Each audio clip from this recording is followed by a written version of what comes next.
Italy থেকে যাত্রা করে বৃহস্পতিবার অ্যালবেনিয়ার দক্ষিণাঞ্চলীয় বন্দরনগরী ভলোরায় পৌঁছায় গ্লোবাল সুমুদ ফ্লোটিলার নৌবহর। এতে অ্যালবেনিয়ান প্রবাসীদের পাশাপাশি আন্তর্জাতিক অ্যাক্টিভিস্টরাও ছিলেন। তাদের স্বাগত জানান কুশনার বিরোধী আন্দোলন ফ্লেমিঙ্গো রেভলিউশনের সমর্থকেরা। I think it is our duty to come here and to join a civil movement that is absolutely on its right to claim that their land is for their people. প্রায় 3 মাস আগে পরিবেশ রক্ষার আন্দোলন হিসেবে শুরু হয় Flamengo revolution. পরে এটি সরকার বিরোধী আন্দোলনের রূপ নেয়, যেখানে আন্দোলনকারীরা প্রধানমন্ত্রী এদি রামার পদত্যাগ এবং রাজনৈতিক সংস্কারের দাবি জানিয়ে আসছেন। We came here to show solidarity and support to the Flamingo Revolution. আন্দোলনকারীদের অভিযোগ, জ্যারেড কুশনারের সঙ্গে সংশ্লিষ্ট প্রায় 5 বিলিয়ন ইউরোর বিলাসবহুল পর্যটন প্রকল্পটি অ্যালবেনিয়ার পরিবেশের জন্য বড় হুমকি।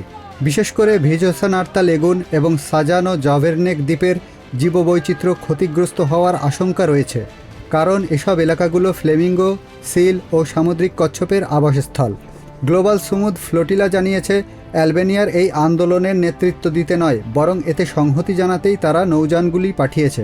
These piece of lands are for everybody, for like the Albanese community.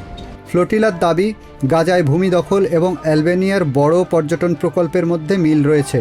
তাদের মতে উভয় ক্ষেত্রেই ভূমি দখল, দুর্নীতি ও পরিবেশগত ক্ষতির বিষয়টি দৃশ্যমান। Sheikh Sharifuzzaman, TVN24 news desk.